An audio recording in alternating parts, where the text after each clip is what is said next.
When the going gets tough and I wanna give up, I will trust in you. 'Cause you're always gonna lead, always gonna lead, always gonna lead me through. When I'm feeling overwhelmed and almost wanna quit, I will not give in. 'Cause you're giving me strength, the strength to start again. Sing it, everybody. Come on, let's keep going. Ooh, ooh, ooh, ooh. We're never gonna give up, no. Oh, everybody. Come on, let's keep moving. Yeah. Ooh, ooh, ooh, ooh. We're never gonna give up, no. Never gonna give up. Never gonna give up. Never gonna give up. Never gonna give up. No, never gonna give up, no. When I'm feeling like I can't finish where I started, I will look to you. Jesus showed me how. Jesus showed me how to follow you. Singing, everybody. Come on, let's keep going. Ooh, ooh, ooh, ooh. We're never gonna give up, no. Oh, everybody. Come on, let's keep moving. Yeah. Ooh, ooh, ooh, ooh. We're never gonna give up, no. Never gonna give up. Never gonna give up. Never gonna give up. Never gonna give up, no. Never gonna give up. Never gonna give up. Never gonna give up.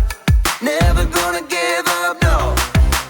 Everybody, come on, let's keep going. Ooh, ooh, ooh, ooh. We're never gonna give up, no. Oh, everybody, come on, let's keep moving. Yeah. Ooh, ooh, ooh, ooh. We're never gonna give up, no. Never gonna give up. Never gonna give up. Never gonna give up. Never gonna give up. Never gonna give up, no. Never gonna give up. Never gonna give up. Never gonna give up. Never gonna give up, no. Welcome to Story Lab. This week we're talking about grit, while we take a look at the story of someone whose life went from bad to good. That's enough to make your head spin. Oh, and there's this. Here goes.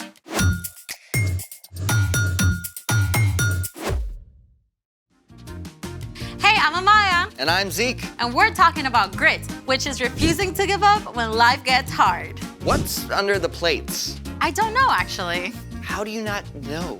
Well, today's story includes a mysterious dream with food. So, mystery food challenge. Oh, this is great. Those plates could be filled with all sorts of awesome, weird flavored gummies.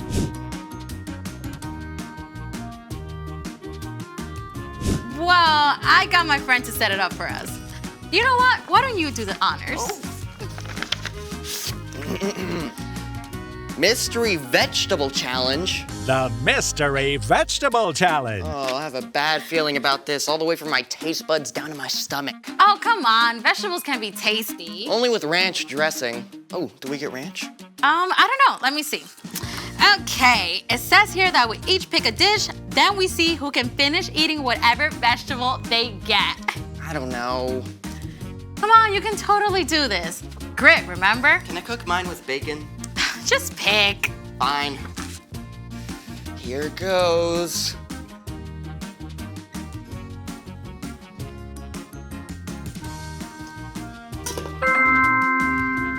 Ooh, that's a lot of carrots. Yeah, I'm definitely gonna beat you. You don't even know what your veggie is yet. Yeah, but I like vegetables. They're good for you. Just pick. All right.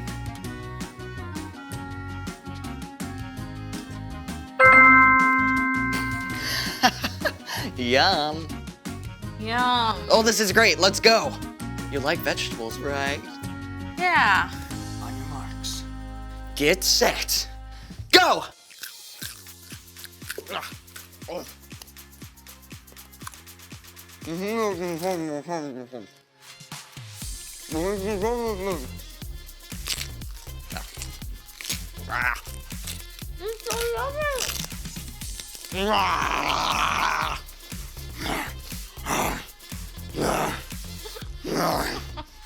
I'm gonna beat you. Oh, I won! I won! I'm the pet master. And I think it's time for... The story before the story. Today, we're in the very first book of the Old Testament, Genesis.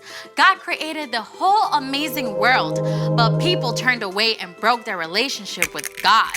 Still, God had a plan. God called Abraham and Sarah and promised to bless the whole world through their family line. One of Abraham's great-grandkids, Joseph, was sold into slavery in Egypt by his own brothers and then thrown in prison even though he done nothing wrong. But even there, God was with him, and Joseph didn't give up. That's where our story starts. Take it away, Brian. Hey everyone! Well, we are at the bottom of the roller coaster in Joseph's life. Let's find out if it gets any better. During his time in prison, Joseph had interpreted the dream of Pharaoh's drink taster and asked the man to put in a good word for him, remember? But the drink taster forgot until 2 years later when Pharaoh called his advisors together. I had 2 dreams last night. Who can tell me what they mean? No one could help Pharaoh until the drink taster, finally remembered Joseph.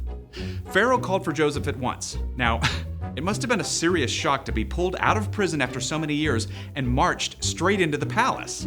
I've heard you can tell what dreams mean. Oh, I can't do it. But God will give the answer.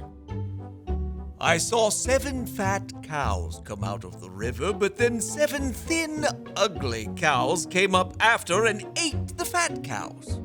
After that, I dreamed about 7 full heads of grain on a stem. 7 weak, thin heads grew up after them and swallowed up the 7 good heads. God has shown you what will happen. 7 good years with plenty of food are coming. But then 7 years without enough food will follow.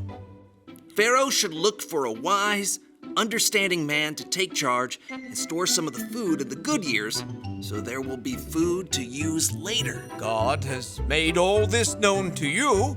I'm putting you in charge of the whole land of Egypt. Think about it. It had been years from the time Joseph's brothers sold him until he was taken out of prison. And then, in a single morning, he was made second in command of the whole land of Egypt. Joseph traveled all over Egypt and helped to store up grain during the 7 plentiful years.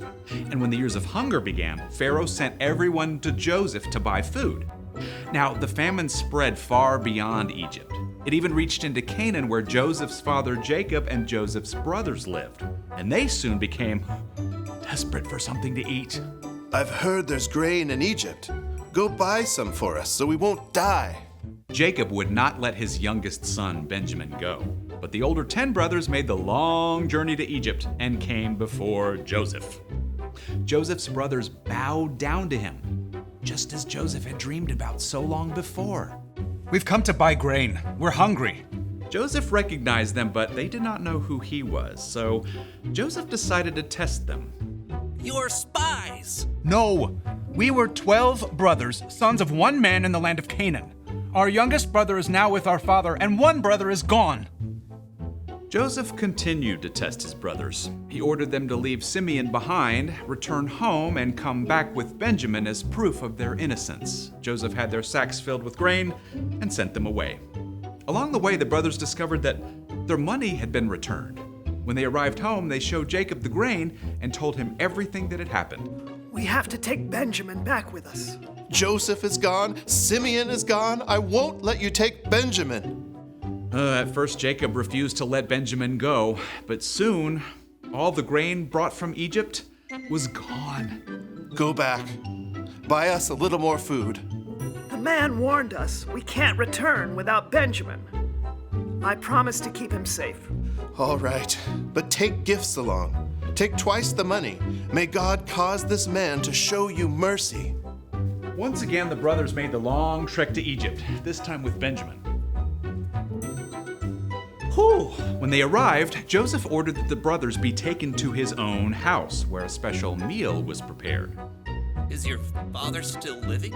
He is alive and well.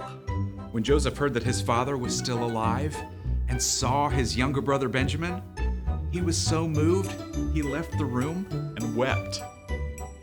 Then a short time later, at last, Joseph told his brothers who he was. I am your brother Joseph, the one you sold into Egypt. But don't be angry with yourselves. God sent me ahead of you to save many lives. Then Joseph hugged his brothers and wept. He forgave them. He told them to return to Canaan and bring Jacob and the rest of the families to live in Egypt where they would have enough food, and that's exactly what happened. Joseph's entire family packed up and traveled to Egypt. Joseph finally saw his father Jacob again. The whole family settled in a place called Goshen and had enough to eat through the rest of the famine. The end. That is epic. I mean, Joseph's brothers did something terrible. Yeah, but God flipped it upside down.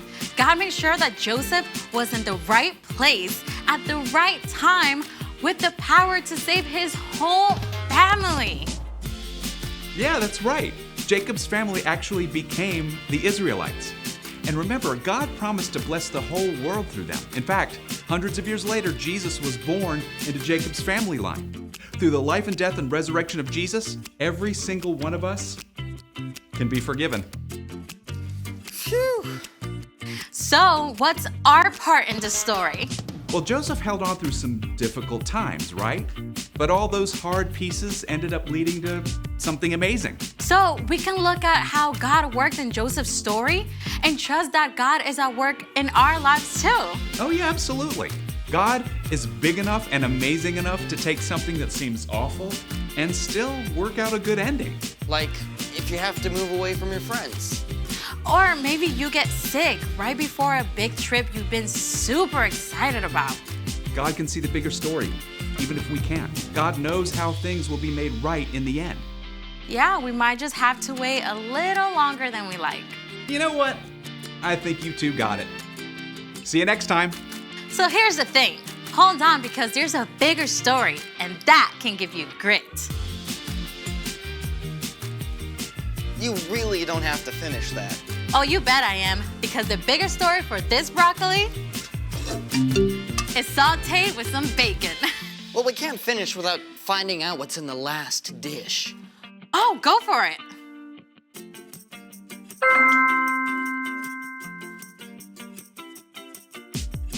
Seriously? Don't worry. I got this. Watch this. Impressive. Thanks for joining us in the Story Lab. See you next time.